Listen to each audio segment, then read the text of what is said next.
My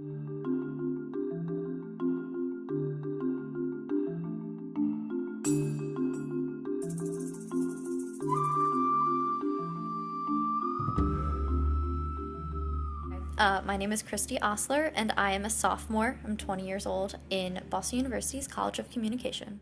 Currently, I'm the features editor at the Daily Free Press. So the features editor is in charge of the 4 subsections of features. So features covers Catalyst, which is like our science stories, In Business, which is exactly what it sounds like, our business-oriented stories, Muse, which is usually our most popular section, and it covers everything from movie reviews to concert reviews, album reviews, some art exhibits too, and lastly, Spotlight, which I don't really know how to explain Spotlight, but it's usually a bunch of really cool events that are in the Boston area.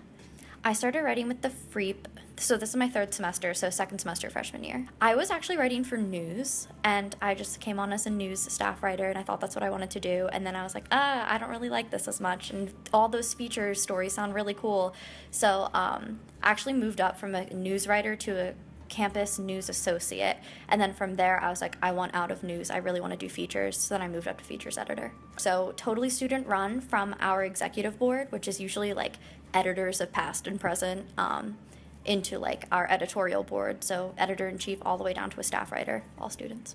So a night in the office for features editor, on Sundays it starts at 3 o'clock and we'll go to, for me, it kind of ranges anywhere between maybe 8 o'clock to 11 o'clock on Sundays. It kind of just depends on what kind of stories I have and what content's publishing and how quickly I can get through it, and then how quickly the managing editor and editor-in-chief get through what I send into them.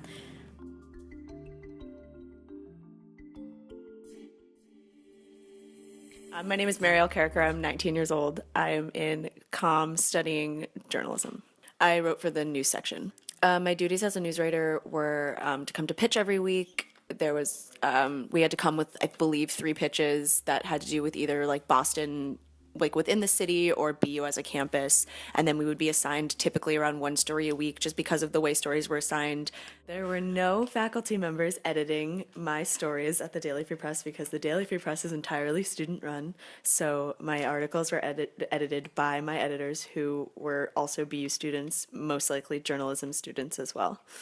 It was very, because they're not funded by the school, it was a very open space where we were able to talk about things that we probably wouldn't be able to talk about if we were a publication like BU Today, which is a little more focused on sort of BU's intention and keeping the university in like a pretty decent light.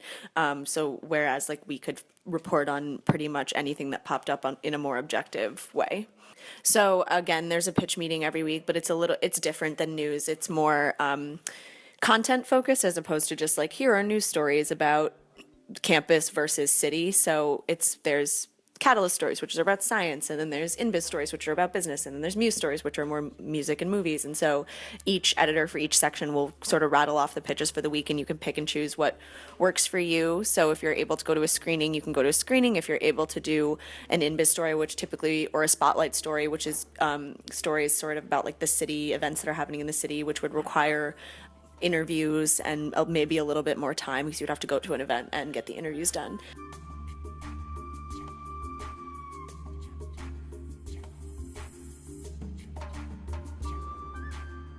Sure. My name is Jonathan Siegel. I'm a junior in the College of Communications at Boston University, and I work as the sports editor of the Daily Free Press. And I was looking for ways to get more involved here on campus and meet friends and pursue the career path I was trying to go down. So I stumbled upon the Daily Free Press, and it really ignited my passion for journalism. So we do everything from covering games when they're here on campus to covering games when they're away from home.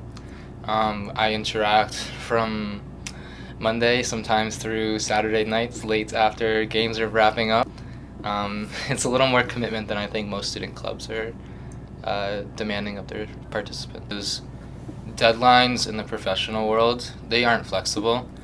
Here in student journalism, they're a little bit more flexible because we understand things are going to happen with classes, with life, with whatever goes on during the course of the day. But having that deadline is really holding people to a standard that will transfer to when they're done with college. I'd say the hardest part, and definitely affected me more in my sophomore year, as I'm a junior now, was distancing myself from how the teams did. Meaning, I'm a student here at Boston University, so I care how the teams do. I want them to be successful. But at the same time, you can't cheer for the teams. You can't be excited. You have to maintain that objectivity. And that's not really too difficult to do. Once you kind of distance yourself as the fan into the professional world, it's pretty easy to accomplish. One thing that's great about being an editor is we spend so much time here. So whether you like it or not, you become friends with everybody.